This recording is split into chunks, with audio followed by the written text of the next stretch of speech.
नमस्कार, आप देख रहे हैं जी बिजनेस। आपके साथ मैं हूं अनूया यादव। आप और आपका सहकर्मी एक जैसे काम करते हैं, दोनों की योग्यता भी समान है, लेकिन मिलने वाली सैलरी में फर्क है। आप उतना ही काम कम पैसे में कर रहे हैं और वो ज्यादा सैलरी में। अगर आपके साथ ऐसा हो रहा है तो आपके लिए ये खबर फायदे की है और सबसे बड़ी खबर है, सरकार इस फर्क को खत्म करने जा रही है। जल्दी देश में कहीं भी कर्मचारी को अब एक समान योग्यता के बदले एक समान वेतन मिलेगा। मोदी सरकार एक योजना पर काम कर रही है। मंत्रालय के स्तर पर इसकी औपचारिकताएं पूरी भी हो गई हैं। जानकारों के मुताबिक यूनिवर्सल मिनिमम वेज से जुड़ा कोड बिल अगले हफ्ते कैबिनेट के सामने रखा जाएगा। देखिए जी बिजनेस की ये रिपोर्ट।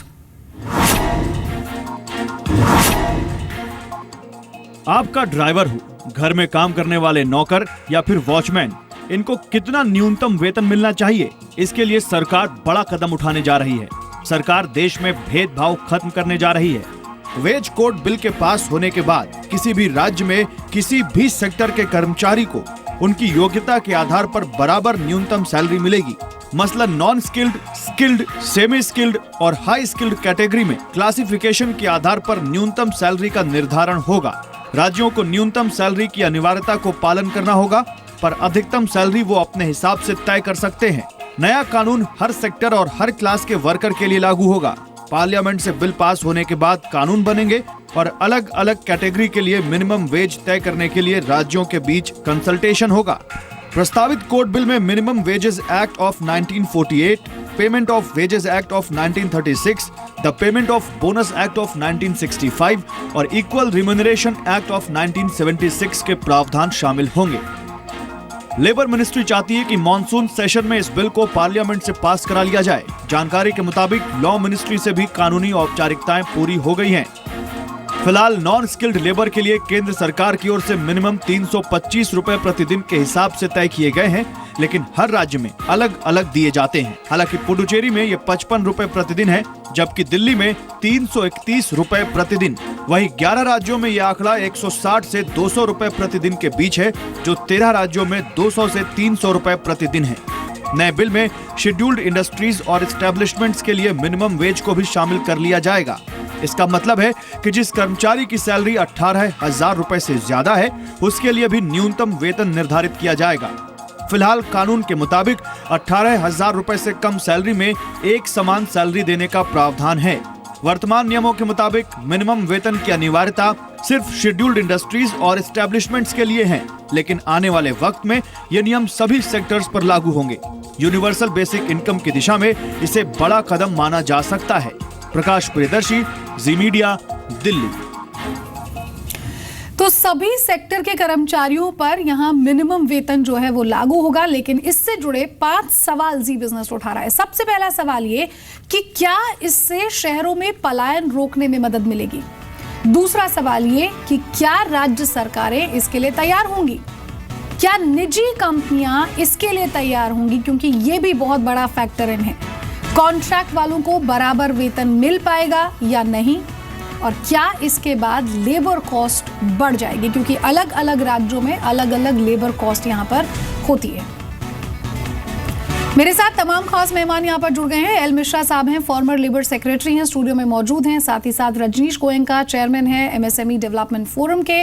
महेश गुप्ता साहब हैं, सीएमडी है कैंट आरओ सिस्टम्स लिमिटेड के। और DS Rawat, secretary general ASSOCHAM भी हमारे साथ मौजूद है। मेरे सहयोगी प्रकाश प्रियदर्शी भी इस पर ज्यादा बातचीत के लिए हमारे साथ मौजूद हैं। लेकिन सबसे पहले मैं एल मिश्रा साहब आपके पास आना चाहूंगी और ये समझना चाहेंगे कि क्या एक्चुअली में ये पॉसिबल है कि देश भर में अलग अलग राज्य में अलग अलग लेबर क्लास को इस तरह से केटर किया जाए कि सभी को मिनिमम वेजेस के तहत यहाँ पर बराबर श्रेणी में रखा जाए। समूचे राष्ट्र के लिए एक न्यूनतम मजदूरी निर्धारण करना, वो प्रक्रिया बहुत ही स्वागत योग्य है। ये बहुत चर्चित बात है और अनेक दिनों से अपेक्षित बात भी है। ये बहुत चर्चित बात है और अनेक दिनों से अपेक्षित बात भी है। श्रम मंत्रियों के संगोष्ठी में इस बारे में पर्याप्त मात्रा में विचार विमर्श हुआ था, लेकिन कोई कंसेंसस नहीं मिला था।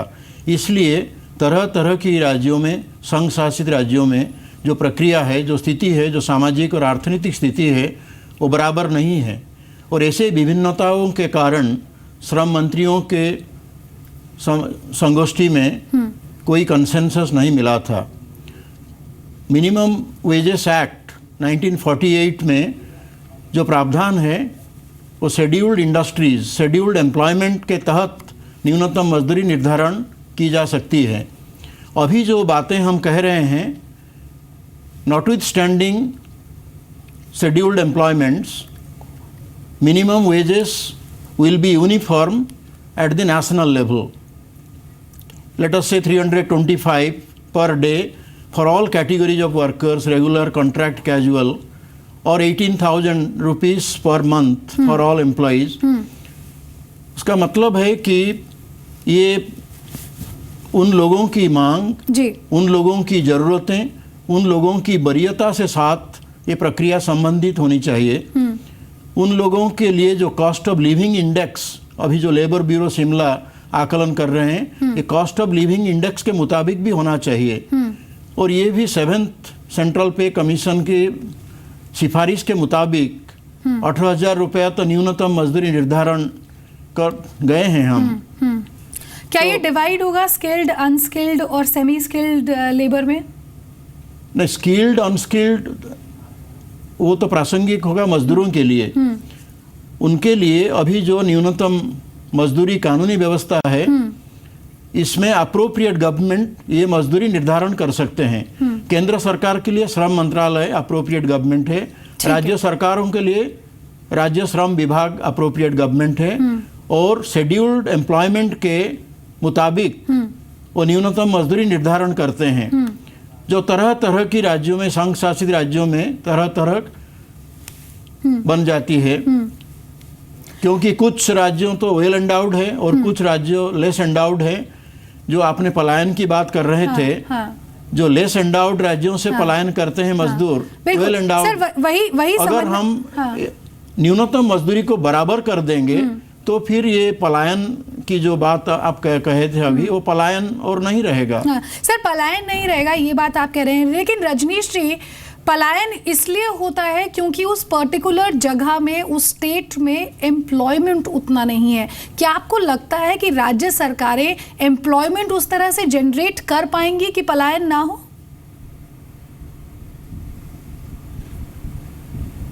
मेरा थोड़ा सा विचार इसमें भिन्न है।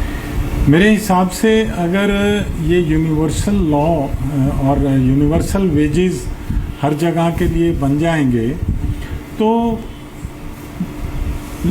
वेजेस जो हैं वो लोकल कंडीशंस के हिसाब से होती हैं। अब दिल्ली में लिविंग कॉस्ट इज़ मोर, यहाँ पर कुछ मैन्युफैक्चरर्स को मार्केट पास है, उनकी कुछ कॉस्ट कम है, तो मैन्युफैक्चरर्स के लिए कॉस्ट बैलेंस करने के लिए कहीं लेबर सस्ती है, कहीं ट्रांसपोर्टेशन सस्ती है, कहीं, तो वो बैलेंस करना बड़ा ज़रूरी है। इसके लिए मैं समझता हूँ कि अगर पूरे देश में एक तरह का मिनिमम वेज, लेबर वेज होगा तो थोड़ी सी समस्याएं बढ़ेंगी भी, और पलायन जो है वो तो कम होगा, क्योंकि उसको अपने ही जगह पे उतनी वेज मिलने की एक एश्योरेंस मिली है।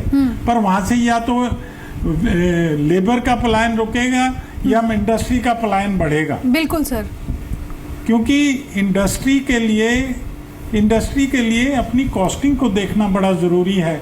गवर्नमेंट की ये बहुत बड़ी एक इनिशिएटिव है ईज ऑफ डूइंग बिजनेस के लिए।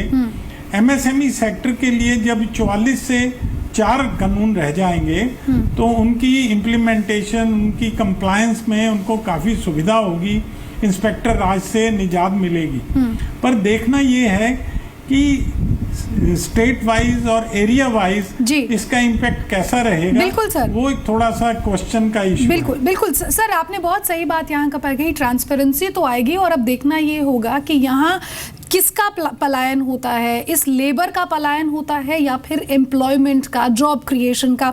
मेरे साथ महेश गुप्ता साहब भी है। महेश गुप्ता साहब, एक सवाल ये उठता है यहाँ पर कि क्या निजी कंपनियां इसके लिए तैयार होंगी? क्योंकि जो प्राइवेट ऑर्गेनाइजेशंस है उनको बहुत सारा सस्ता लेबर भी यहाँ पर मिल जाता है, फिर चाहे पैंट्री के स्टाफ की फॉर्म में हो या फिर टॉयलेट स्टाफ की फॉर्म में हो, गार्ड्स की फॉर्म में हो, ये बहुत सारा सस्ता स्टाफ यहाँ पर मिल जाता है। ऐसे में क्या प्राइवेट ऑर्गेनाइजेशंस इनके लिए तैयार होगी? क्योंकि अगर इस पर इस तरह से कह सकते हैं कि मिनिमम वेज अगर लागू होता है तो बहुत ज्यादा नुकसान उनको भी उठाना पड़ सकता है। देखिए, ये जो सजेशंस हैं वन वे नहीं हो सकते, ये टू वेज होने चाहिए। इंडस्ट्रीज के ऊपर आप मिनिमम वेज लगा सकते हैं और एक सैलरी को इंक्रीज भी कर सकते हैं, बट जो लेबर है उसकी रिस्पॉन्सिबिलिटी भी बढ़नी चाहिए। Labour has to deliver. अगर लेबर की सिर्फ तनख्वाह बढ़ेगी और लेबर डिलीवर नहीं करेगी तो प्राइवेट कंपनीज की कॉस्ट ऑफ प्रोडक्शन बढ़ेगी। हम लोग इंटरनेशनल मार्केट में कम्पीट नहीं कर पाएंगे। हम लोग मेक इन इंडिया कॉन्सेप्ट में भी चल रहे हैं, जहाँ पे हम मैन्युफैक्चरिंग इंडिया में बढ़ाना चाहते हैं। अगर लेबर की वजह से वो मैन्युफैक्चरिंग कॉस्ट बढ़ेगी तो वो भी ठीक नहीं रहेगा। तो प्राइवेट इंडस्ट्री चाहेगी कि एक तो हमको पॉलिसी आनी चाहिए कि अगर हमें लेबर की जरूरत नहीं है तो लेबर को जो भी उनकी रिक्वायरमेंट है वो देके हम लोग उनको निकाल सकें। वो इसलिए कि आजकल के जो बिजनेसेस हैं वो उनके लॉन्ग टर्म नहीं होते। हमने आज बिजनेस लगाया 30 साल तक उसको नहीं कंफर्म कर सकते। बिजनेसेस चलते हैं, 5 साल के बाद बदल जाते हैं। तो ऐसे केस में हमको जिसको जरूरत है उसको रखें, जिसको नहीं जरूरत है उसको नहीं रखें। बिल्कुल सर, इसीलिए हमने कहा कि क्या निजी कंपनियां इसके लिए तैयार होंगी? हायरिंग फायरिंग की बात नहीं कर रहा हूं। ठीक है महेश गुप्ता साहब, एक सवाल ये भी उठता है कि बहुत सारे ऐसे काम, दोनों तरफ से आएगा सजेशन तो ठीक है। महेश गुप्ता साहब, एक सवाल यहाँ पर ये भी उठता है कि बहुत सारे इन कामों के लिए हम कॉन्ट्रैक्टर्स को रख लेते हैं। एक कॉन्ट्रैक्ट ठेका किसी भी सिक्योरिटी गार्ड की कंपनी को दे दिया या फिर पैंट्री के लिए किसी कंपनी को दे दिया। ऐसे में बहुत सारी धांधलेबाजी वहां भी होती है। जो कॉन्ट्रैक्टर होता है वो कीमत कुछ लेता है, लेकिन आगे जो कीमत आगे एक सैलरी के रूप में जो एम्प्लॉइज को वो देता है वो कुछ और होता है। आप मानते हैं कि इसके बाद ट्रांसपेरेंसी जरूर आएगी इस सिस्टम में अगर ये लागू होता है तो? देखिए, मैं आपको ये बताना चाहूंगा कि इंडस्ट्री कॉन्ट्रैक्ट लेबर क्यों रखती है। खाली वो सैलरी बचाने के लिए नहीं रखती है। प्रॉब्लम हायरिंग फायरिंग की है। इंडस्ट्री को कुछ लोगों की आज जरूरत है, 6 महीने बिजनेस होता है, 6 महीने बिजनेस नहीं होता। वो कहते हैं भाई चलो कॉन्ट्रैक्ट लेबर रखो, 6 महीने पैसे दे दिए, 6 महीने पैसे नहीं दिए। नंबर 1। नंबर 2, आज मल्टीनेशनल कंपनी जितनी भी आती हैं नॉन इंपॉर्टेंट काम वो कॉन्ट्रैक्ट लेबर से कराती हैं, इसलिए कि वो लेबर की रिस्पॉन्सिबिलिटी नहीं लेना चाहती। अगर आपने 100 से ज्यादा लेबर रख दी तो इंडिया के अंदर उनको निकालना पॉसिबल ही नहीं है। ये लॉस को अमेंड करना पड़ेगा। यूनिवर्सल मिनिमम वेज एक्ट लाइए, बहुत अच्छी बात है। लेबर को अच्छे पैसे मिले, वो अच्छा काम कर सके, हम उसके हक में हैं। लेकिन साइमल्टेनियसली उनकी रिस्पॉन्सिबिलिटी फिक्स की जाए और जैसी इंडस्ट्री की रिक्वायरमेंट हो उसके हिसाब से लेबर रखना ना रखना हमें चॉइस दी जाए। ठीक है सर। मेरे साथ यहाँ पर DS रावत साहब भी हैं जो कि सेक्रेटरी जनरल है एसोचैम के। उनसे एक सवाल यहाँ पर ले लेते हैं। रावत साहब, ये समझना चाहेंगे कि यूनिवर्सल मिनिमम वेजेस से इंडस्ट्री पर आखिर क्या असर होगा और क्या आपको लगता है कि इससे इनपुट कॉस्ट बढ़ेगा? देखिए, इसके 2 पहलू हैं। एक तो सोशल पहलू है। मैं समझता हूँ कि मिनिमम वेजेस पूरे देश के अंदर में एक विशेष आधार पर दिया जाना चाहिए कि वे जैसे कि जिस आदमी का जो आदमी कार्य कर रहा है उसका और उसके परिवार का लालन पालन हो सके। अब दूसरा, आप इंडस्ट्री के दृष्टिकोण से अगर आप देखें तो मैं समझता हूँ कि इंडस्ट्री को चलाने के लिए अलग अलग जगहों पे अलग अलग खर्चे ज़्यादा होते हैं। अगर आप छोटी छोटी इकाइयों की अगर आप बात करें और वो दूर दराज के इलाकों से काम कर रहे हैं तो वो निश्चित तौर से वो कम पैसे देते हैं, लेकिन कम पैसे कमाते हैं, लेकिन उनका कंट्रीब्यूशन जो है जॉब देने में और इंक्लूसिव ग्रोथ को पैदा करने के लिए मैं समझता हूँ कि बहुत ज़्यादा अहम भूमिका रखता है। और ऐसी स्थिति के अंदर में अगर मिनिमम वेजेस ज़्यादा लेवल पे तय कर दिए गए और जहाँ पे इंडस्ट्री पहले ही नहीं है और वहाँ पे अब इंडस्ट्री जाने में बहुत संकोच करेगी, ऐसी स्थिति के अंदर में तो मैं समझता हूँ कि ये यथार्थ पे इसकी आधारशिला होनी चाहिए कि जैसे करके कि मिनिमम वेजेज भी इस तरीके का तय हो कि जो आदमी के 2 वक्त की रोटी या अपने लालन पालन का ध्यान रख सके, परंतु उसका इंडस्ट्रियलाइजेशन पे या देश की प्रगति पे या उस क्षेत्र की प्रगति पे ज़्यादा असर न पड़े। ठीक है सर, लेकिन सर एक सवाल ये भी है कि क्या आपको लगता है कि मिनिमम वेजेस तय करते समय राज्यों के साथ साथ इंडस्ट्री से भी प्रॉपर कंसल्टेशन होना चाहिए, और आपके हिसाब से कितने वेजेस ठीक होने चाहिए? देखिए, अब मिनिमम वेजेस की अगर आप बात करें तो मिनिमम वेजेस अगर आप बात करेंगे तो दिल्ली, बॉम्बे, कलकत्ता, मद्रास की बात कर लीजिए, तो इनमें मिनिमम वेजेस जो है वो निश्चित तौर पे ज़्यादा होना चाहिए। अगर इसको ज़्यादा आपने करा मिनिमम वेजेस, और दूसरी तरफ अगर आप देखें तो आप इसकी आधारशिला के आधार पर आप जो है वो छोटे छोटे शहरों को भी उसमें सम्मिलित कर देंगे तो निश्चित तौर से ये जो है वो इंडस्ट्री के हित में परहैप्स नहीं होगा। और मैं समझता हूँ कि सरकार को अच्छा बात है कि भाई ये बिल आ रहा है, उस पर इंडस्ट्री को पूरा अपने उसमें कॉन्फिडेंस में लेना होगा और इंडस्ट्री से बात करनी होगी कि जैसे कि उसका एक सही समाधान निकाला जा सके। ठीक है सर। प्रकाश प्रियदर्शी मेरे सहयोगी मेरे साथ है। प्रकाश रावत जी ने जैसे यहाँ पर कहा कि अगर मेट्रो सिटीज में अलग अलग डिफाइन यहाँ पर किया जाता है वेजेस कितना होगा, जाहिर तौर पर टियर 2 शहरों में उसे मिनिमम वेतन को यहाँ पर कम रखा जाएगा, और ये भी उन्होंने साफ किया कि इससे इंडस्ट्री को बहुत ज़्यादा फायदा नहीं होगा। ऐसे में सरकार को इसे यहाँ पर पेश करेगी, उसके बाद they need to widen the horizons to understand actually कि सबके फेवर में ही हो, ये इंडस्ट्री के फेवर में भी हो और लेबर के फेवर में भी हो। जी बिल्कुल, और सबके लिए विन विन सिचुएशन क्रिएट करने के मकसद से सरकार चाहती है कि इसको जल्दी से जल्दी पार्लियामेंट में पास कराया जाए, उसके बाद कंसल्टेशन का प्रोसेस शुरू हो ताकि कानून फ्रेम किया जाए और पूरे देश में एक जैसा अलग अलग क्वालिफिकेशन के हिसाब से जो मिनिमम सैलरी हो, स्ट्रक्चर लागू हो, ताकि जो लिविंग स्टैंडर्ड है लोगों का उसमें सुधार किया जाए और साथ में ये भी सुनिश्चित की जाए कि एक ट्रांसपेरेंसी सिस्टम हो ताकि जो वर्कर्स हैं अलग अलग सेक्टर में उनको इस बात की जानकारी हो कि वो किसी भी राज्य में काम कर रहे हैं उनको इतना मिनिमम सैलरी मिलना आवश्यक है। मेरे साथ सैलरीड क्लास के कुछ लोग हैं, हम उनसे जानने की कोशिश करेंगे कि आखिर सरकार की इस पहल को वो किस तरीके से देखते हैं। सरकार कोशिश कर रही है कि हर राज्य में एक जैसा मिनिमम सैलरी स्ट्रक्चर हो, आप किसी भी राज्य में काम करें आपको मिनिमम सैलरी कितना मिलना है ये एक जैसा हो। आप इस पहल को किस तरीके से देख रहे हैं? सर बहुत अच्छी पहल है सर, इससे असमानताएं दूर होंगी सर, हर किसी को रोजगार के अवसर मिलेंगे और रोजगार बढ़ेगा सर इससे। पर इससे सर सबसे बड़ी चुनौती इसके लिए ये होगी कि राज्यसभा और लोकसभा से पारित हो पाएगा कि नहीं हो पाएगा, क्योंकि अलग अलग पार्टी अलग अलग सोचती हैं इस तरीके से। पर ऐसा यदि सरकार करने में सक्षम रही तो ये बहुत अच्छा डिसीजन है उनका सर। इसके अलावा एक सवाल सर मैं आपसे जानने की कोशिश करूंगा, इसका इम्प्लीमेंटेशन कैसे हो, इसको किस तरीके से लागू किया जाए ताकि इसका सही मायने में फ़ायदा जो है जो कर्मचारी हैं उनको मिले और साथ में जो इंडस्ट्री है उसको भी ऐसा लगे कि इस तरह के सिस्टम को लागू करने से उन्हें लॉस नहीं हो रहा है, उनका फ़ायदा ही है क्योंकि ट्रेंड लेबर उनको कहीं भी मिल सकते हैं। सर कहाँ मिल पाएगा? कानपुर जिस जगह हम खड़े हैं ये कनॉट प्लेस है, यहाँ आपको मालूम है जगह की क्या कीमत है, यहाँ दिल्ली की क्या कीमत है, और वही आप कानपुर में देख लीजिए क्या कीमत है वहाँ पे, और कुराओं जैसे गाँव में आप देख लीजिए क्या कीमत है।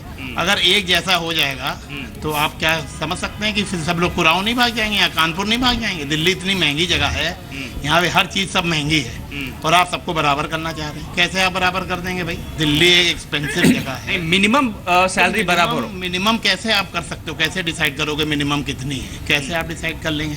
ठीक है, उसके लिए तो अलग अलग फैक्टर्स होंगे प्रकाश, वो बात भी हमें यहाँ पर समझनी होंगी। स्किल्ड अनस्किल्ड लेबर सबको अलग अलग कैटेगरीज में यहाँ पर रखा जाएगा। मिश्रा साहब, क्या इसके बाद लेबर कॉस्ट महंगा हो जाएगा जिस तरह से चीज़ें समझ में आती है अभी फिलहाल? मैं इस बारे में थोड़ा और कुछ झलक डालना चाहूँगा। ये जो निर्णय है आखिरी निर्णय अभी तक नहीं है जी, लेकिन जैसा सोच विचार और भावनाओं के ऊपर ये निर्णय आधारित है, जैसे भी स्तर पे हो वो बहुत ही सराहनीय है। सराहनीय इसी कारण तरह तरह के राज्यों में और संघ शासित राज्यों में न्यूनतम मजदूरी विभिन्न होने के कारण वो पलायन प्रक्रिया बहुत ही तीव्र हो रहा है। जैसे उड़ीसा से केरल, उड़ीसा से महाराष्ट्र, उड़ीसा से गुजरात, मैंने जैसे कहा था less endowed to well endowed, तो ये प्रक्रिया में एक रुकावट आ जाएगा। इसमें दो आयाम हैं, एक आयाम है कि निर्धारण प्रक्रिया, दूसरी आयाम है कि कार्यान्वयन प्रक्रिया। जहाँ तक निर्धारण प्रक्रिया की बात है, न्यूनतम मजदूरी कानूनी व्यवस्था में संशोधन लाना पड़ेगा क्योंकि न्यूनतम मजदूरी कानूनी व्यवस्था में अप्रोप्रिएट गवर्नमेंट का जो डेफिनेशन है, सेंट्रल गवर्नमेंट, स्टेट गवर्नमेंट अलग अलग तौर तरीके से रणनीति बनाकर न्यूनतम मजदूरी निर्धारण करते हैं। अभी हम जब चाहते हैं कि समूचे राष्ट्र में एक ही न्यूनतम मजदूरी निर्धारित होगी, तब तो एक ही अप्रोप्रिएट गवर्नमेंट रहेगी। हाँ। तो यानी कि राज्य और केंद्र दोनों को साथ मिलकर इस पर कुछ सॉल्यूशन निकालना। आपने पहले कहा था कंसल्टेशन बहुत ही जरूरी है। और पहले ही श्रम मंत्रियों के संगोष्ठी में ऐसी बातें पर कई बार चर्चा हुई है, लेकिन कोई कंसेंसस नहीं मिला था। तो कोऑपरेटिव फेडरलिज्म के प्रिंसिपल के मुताबिक वो कंसल्टेशन बहुत ही जरूरी है। ठीक है सर। लेकिन जहां तो कार्यान्वयन की बात है, कार्यान्वयन करने के समय हमें देखना पड़ेगा कि जो कंप्लायंस मशीनरी है, इंस्पेक्टोरियल मशीनरी है, वो कैसे स्तर पे हैं, ये क्या निरीक्षण कर पाएंगे, और जहां कहां भी न्यूनतम मजदूरी नहीं दी जा रही है तो क्या न्यूनतम मजदूरी दे पाएंगे। अभी कानूनी व्यवस्था में क्लेम पिटीशन फाइल करने की व्यवस्था है। पेमेंट ऑफ वेजेस एक्ट के तहत 1 साल और न्यूनतम मजदूरी कानूनी व्यवस्था में 6 महीने। क्लेम पिटीशन के लिए एक एडजुडिकेटिंग अथॉरिटी होते हैं, वो फैसला करेंगे। तो इसमें काफी विलंब होता है।